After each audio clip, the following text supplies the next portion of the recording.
Es buena costumbre hablar con los protagonistas de las noticias y con especialistas que saben de lo que opinan. Son las voces autorizadas de Buena Costumbre por Metropolitan 88.5 FM.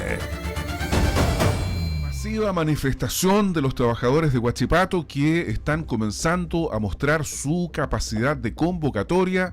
Estamos hablando de 1.000 personas, 1.000 trabajadores que se reunieron desde tempranito, saliendo algunos de turno, otros que llegaron a turno, ¿verdad? Y que se congregaron en la rotonda Bío Bío impidiendo el tránsito de vehículos. Estamos hablando de 1.000 personas, una manifestación muy contundente, la primera que se ha convocado y que finalmente se realizó en el corazón de Huachipato, ahí afuera del ingreso principal, en la rotonda Bío Bío, tal como se había anunciado la semana pasada. Durante el fin de semana hubo dirigentes sindicales de Huachipato que dijeron: ojo, comienzan las movilizaciones, comenzamos las convocatorias para expresar en la calle el malestar frente a esta posibilidad del cierre de la usina de Huachipato, lo que se ha concretado con masividad, con contundencia esta mañana desde antes de las 7 ahí afuera de Huachipato. Y claro, la gente teme perder su trabajo, teme quedar cesante. Son situaciones distintas las que viven los trabajadores que directa o indirectamente dependen de Huachipato y por lo tanto tienen derechos distintos. Y precisamente de la condición en la que podrían quedar los trabajadores de Huachipato y de los que no son de Huachipato y que están vinculados con la usina y que también podrían quedar sin trabajo en sus respectivas empresas, es que queremos conversar con el abogado Diego Bahamondes, que sabe de estos temas y que está con nosotros esta mañana. Abogado, buenos días. Buenos días, muchas gracias por la invitación. No, al contrario, gracias a usted por conectarse con nosotros. Y queremos saber cuál es la condición o qué artículo del Código del Trabajo podría invocar la empresa para iniciar este lamentable proceso de despido de los trabajadores de Huachipato. En primer lugar, abogado Bahamondes. Sí, bueno, en Chile, al igual que en muchos países de Latinoamérica, obviamente no existe el despido libre. O sea, yo no puedo llegar y despedir a un trabajador solamente porque quiero, ¿no? Tengo que cumplir con alguna causal establecida en el Código del Trabajo, que son básicamente las del artículo 159, 160 y 161. En este caso, yo creo que la causal que debería poder invocar Huachipato, y que va a tener que invocar, es la causal de caso fortuito. O sea, el caso fortuito, el Código lo define como el imprevisto imposible de resistir, ¿no? O sea, en definitiva, la falta de producción o el problema, digamos, que hay con el acero chino terminó sacando a Huachipato del mercado, porque eso es lo que pasó. Y esto en definitiva sería evidentemente un caso fortuito para la empresa, y en virtud de eso podría invocar y obviamente que iniciar el proceso masivo. Estos procesos masivos de desvinculación tienen habitualmente distintos matices, distintos instantes en que son más o menos fuertes. ¿Cuál cree usted que debería ser la actitud de los sindicatos respecto de esto, enfocando el problema desde el punto de vista del derecho laboral? ¿Hay alguna forma de resistirse a esta invocación del caso fortuito por parte de los trabajadores sindicalizados de Huachipato y también los no sindicalizados? ¿O no hay nada que hacer? Sí, para ambos, tanto los sindicalizados como los no sindicalizados tienen una relación de contrato laboral con la empresa de Huachipato, algunos con las subcontratistas de Huachipato, me refiero a Magnesita, Imatex, etcétera, una serie de empresas que prestan los servicios, digamos, colaterales a Huachipato, muchas veces de mantención de máquinas o otro tipo de funciones. Pero y los trabajadores directamente de Huachipato también tienen un contrato laboral con Huachipato, también de carácter privado, por ende la defensa que pueden invocar ambos más o menos la misma. Si yo fuera el abogado de ellos, yo les diría que la defensa sería señalar que esto no es un caso fortuito o este imprevisto imposible de resistir, ¿no? ¿Por qué? Porque esto requiere dos elementos: la imprevisión y la incapacidad de resistirse.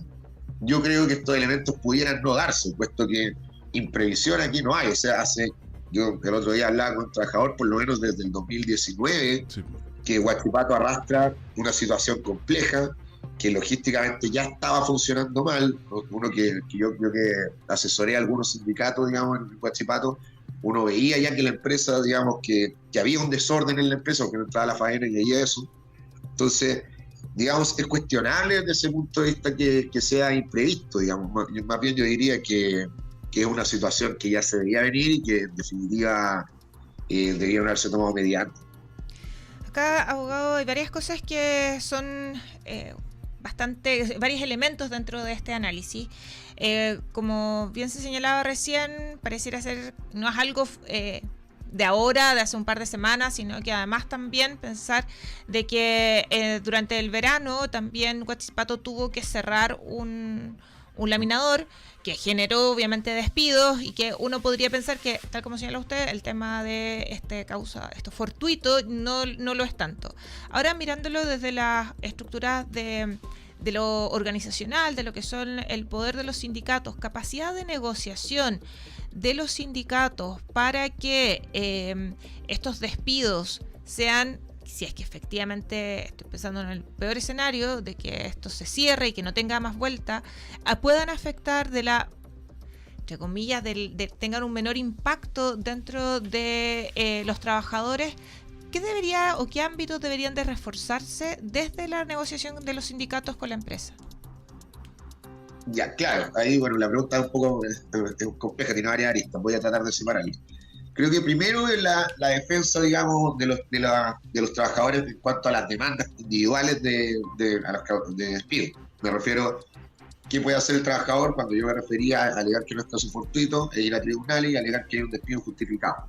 Eso obviamente que no le mantendría su trabajo, porque no lo pueden, si Huachipato cierra, lamentablemente cerró, pero por lo menos le permitiría irse con indemnizaciones, etcétera, con los derechos que le establece el Código Laboral.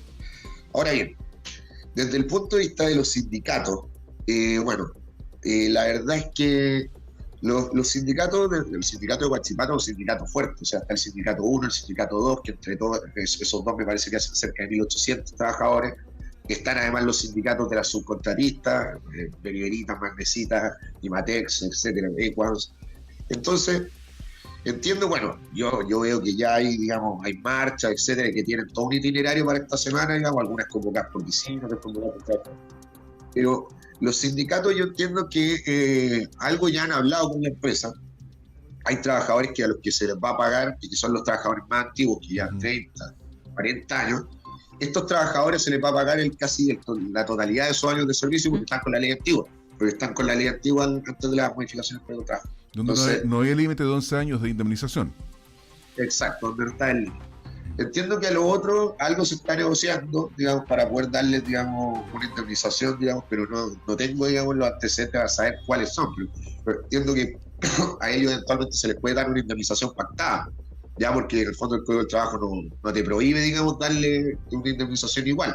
Claro. Ya, pero habría que ver, digamos, cuáles serían las características de esta indemnización, las capacidades económicas de Huachipato. Yo creo que en estos momentos no son las mejores, pero en definitiva aquí el problema es el cierre mismo de la planta. Ese es el tema, porque los trabajadores, el sindicato, por mucho que haga, digamos, el trabajador, por mucho que se defienda, si la planta cierra, lamentablemente los puestos de trabajo se van a perder igual. Entonces yo creo que más bien la solución debería ir por el lado, en este caso, o legislativo o por la Comisión Antidistorsión. Bueno, y si en el caso del cierre de la planta estamos hablando con el abogado Diego Bahamondes, si cierra la planta, la causal de despido cambia, ¿o no? No, porque la causal de despido seguiría siendo esa, seguiría siendo el caso fortuito, porque eso es la razón por la cual se reglamente. No hay una causal específica que sea como cierre de planta, porque se llame así, en el código. Oye, y para terminar, este abogado tiene contacto con trabajadores de Huachipato. ¿Cuál es el ambiente que hay al interior de la empresa? Digamos, ya sabemos que hay un afán de defender Huachipato, y eso se verifica con la marcha de esta mañana, que ha sido contundente, más de 1.000 personas participando en la rotonda Bío Bío, algunas salientes de turno, otras entrantes de turno, pero una convocatoria contundente y maciza. Pero el espíritu del trabajador de Huachipato, ¿cuál es en este minuto? ¿Cómo ven este proceso que que ha sido como la crónica de una muerte anunciada. ¿Hay esperanza de verdad de que esto pueda revertirse?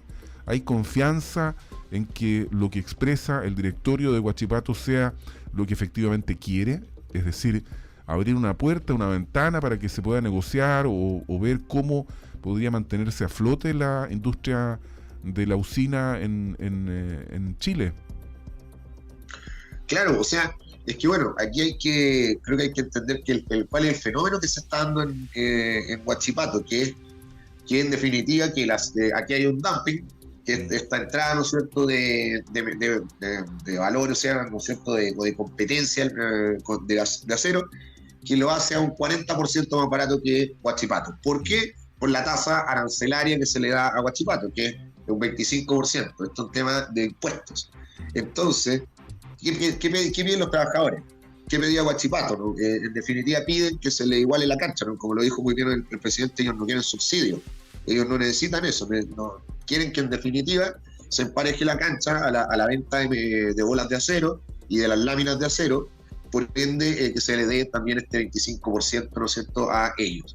Yo creo que el ambiente que hay en la planta, por lo que he escuchado, es que aquí hay que distinguir dos áreas, porque está el área de mantención y el área de producción. El área de producción de Huachipato es lo que va a cerrar, o sea, se va a dejar de hacer acero.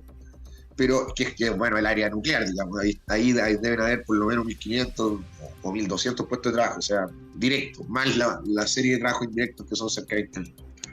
Pero se mantendría funcionando al parecer el área de mantención, que sería el puerto, y porque Huachipato tiene un puerto dentro, Sí. y eventualmente también la logística para poder mantener este puerto. Pero serían muchos menos, y eso se sabe. Según lo que yo sé, algunos señalan que al menos en el área de mantención no ha habido mayor cambio en cuanto a lo que está pasando, están trabajando normal, etcétera, no se le ha señalado nada. Ha sido más bien respecto del área de producción donde se han dado los movimientos. Lo que buscan los trabajadores en definitiva, me parece, por lo que he escuchado, es que se suba esta tasa arancelaria, ¿no es cierto?, que tendría que hacerlo mediante esta comisión, ¿no es cierto?, antidistorsiones que va por la ley 18.525, pero que tiene un problema, que en definitiva es que estas medidas no se sabe si es que son obligatorias o no, digamos, desde el punto de vista legislativo, porque se señalan como recomendaciones. Claro. Entonces, eventualmente el poder, digamos, de influencia, porque la materia impositiva es un tema que es de exclusiva, es una materia de reserva de ley del presidente. O sea, solo el presidente puede establecer tributos y eventualmente tiene la iniciativa de ley sobre eso. Entonces, y eso está en la Constitución. Entonces, es complejo esta reserva de ley. Entonces, lo que tendrían que hacer, digamos, lo que creo que están haciendo es presionar, digamos, mediante todas estas manifestaciones, esta salida a la calle, digamos, con el objeto de poder dar ese impulso, digamos, al presidente para que los legisladores en definitiva puedan subir la tasa al interés chino. Pero el problema es que si es que eso tiene que hacerse ahora, porque en 3 meses ya no va, y como lo señalaba también el presidente de la siderúrgica, no va a servir de nada. Entonces eso tendría que hacerse ahora. Y el problema es que ahora las recomendaciones que dio esta comisión antidistorsiones fueron cerca de un 15%, muy lejano al 25%. El análisis del abogado Diego Bahamondes a propósito de la crisis de Huachipato, vista esta desde el punto de vista de los trabajadores. Abogado Bahamondes, muchas gracias por estar en Buena Costumbre esta mañana. Muchas gracias a ustedes. Hasta luego. Muchas gracias. Hasta pronto. Una segunda vuelta a los hechos que ocurren en el Biobío. Analizarlos, escuchar opiniones. Es una buena costumbre.